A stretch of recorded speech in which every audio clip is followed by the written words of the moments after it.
much or what? Huh? Too much?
Is this like your pace usually?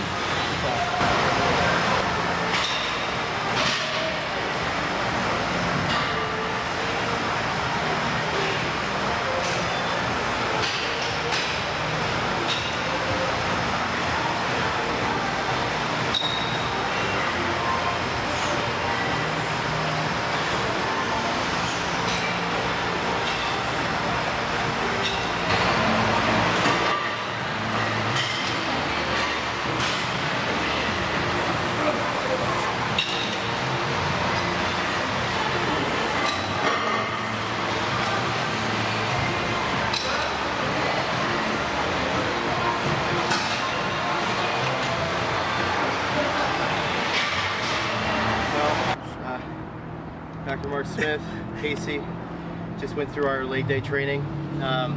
If you watched, you'll see that we started with a yoke bar squat. I like to teeter between like a traditional squat and yoke bar. The yoke bar puts a little more stress on the front of the quads, he's a little more stable. Casey here is in the middle of bulking, so it's a little harder for him to get his arms back.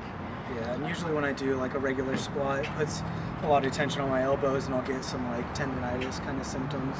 So doing the yoke bar, like a safety bar squat, is a lot better for me. Yeah, it's a bit more comfortable. I mean, I originally bought it years back because I got in the same boat when I was in like the 260 range. I couldn't get my arms back there anymore. But now that I say it around 240-ish, I'm usually pretty flexible with it, kind of.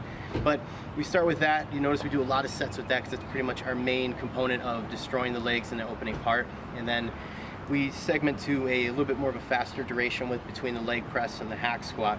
Now, the reason being doing this is it allows us to get a lot more blood circulation to push into the area after we just demolished it with the heavy sets of the yoke bar, or just the squat in general. Along with, we don't have to put as much weight as humanly possible on it to get the amount of resistance that we need.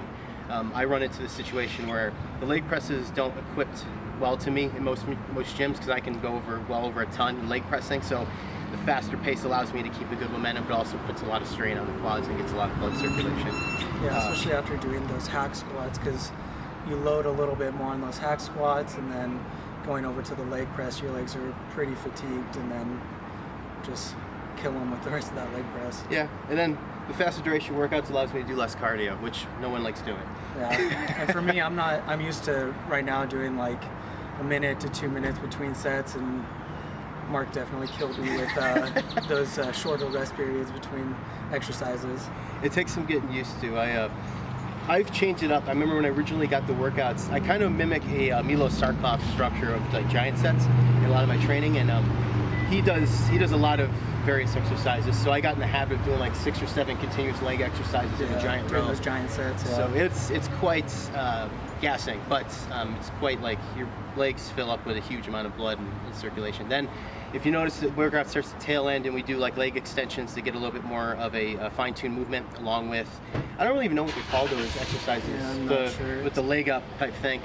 I'm not it's sure. like I would say it's like a reverse standing ham curl, even though it's Something like that. for the front of your leg. I don't know what the technical name for the exercise is. I saw Kai Green do it years ago. He said he loves doing it before he even starts his leg training. Like that's just kind of like his warm-up. And then I used to do a lot of lunges, but near the end of the training sessions, my knees don't really operate too well, and like getting in and out of that movement, especially if you want to add weight to it, it gets kind of cumbersome. So I started incorporating that because it just specializes right in the top of the quad. And for those that are trying to get a better sweep, the sweep actually is just an illusion, but most of the leg size is going to come from the top here and circulate through. So if you have a really high, I guess, big upper part of your quad, it's going to give that illusion of a nice sweep down there. And that'll make even your waist seem smaller. Yeah, and I have that problem. I have a naturally thicker waist, so I have to make it look as small as humanly possible. Yeah. But that's the rhyme and reason to the training session. Casey kind of came in blind just to see me a little. You've never seen me like that, have you?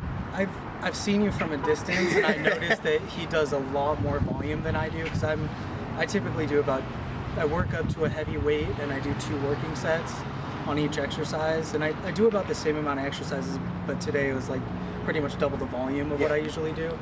So it was definitely hard, and I mean, I see you killing it. Obviously you move a ton of weight and you work pretty quick, and obviously it shows in your huge legs. So one of my strong suits. But yeah, I got into the habit of doing the faster training sessions also because I had a problem of when I'd come in for the shows the past few years, after I took a minor layoff to start my family and to finish my doctorate. When I started getting back into it, I noticed the amount of cardio I was doing was making them go to like almost nothing. So like my last 3 weeks, they would dwindle so badly until I started, I got a different coach. That's annoying. But I got a different coach, and he explained to me to do more faster paced stuff so that way I could do less cardio and get through it. And it worked out because the past 2 years, my legs have always been my strong suit. When you were doing that much cardio, were your leg training sessions suffering? Like, were you just not recovering and not able to like maintain strength as well? No, my strength actually stayed decent. I mean, I probably stay stronger now than I have in the past. Yeah. But yeah, I guess it did a little bit. Like my squats typically range in the 700 pound range, and then near, I guess, showtime they probably drop into the 6. Yeah. So you still hold a decent amount of strength. Which is probably just me being stubborn more than anything. But yeah, it's always about a feeling, and then like every year I kind of adjust and change things in case he probably figures out the same thing as we age or we get different, or every extra size we put on, or the way we eat, everything's going to adjust a little bit based on all that around it. Yeah, movements change as you get either bigger, sometimes you can't fit into machines as well, or they just don't feel the same, and you have to change up your stances, change up the weight. So yeah, tons of different variables that can happen over the years. Yeah. Yeah, that was the workout. I died. I couldn't even finish one of the sets of leg press. But you're not used to the pace. It's all right. It takes getting used to. But it was good. Killer workout. Okay.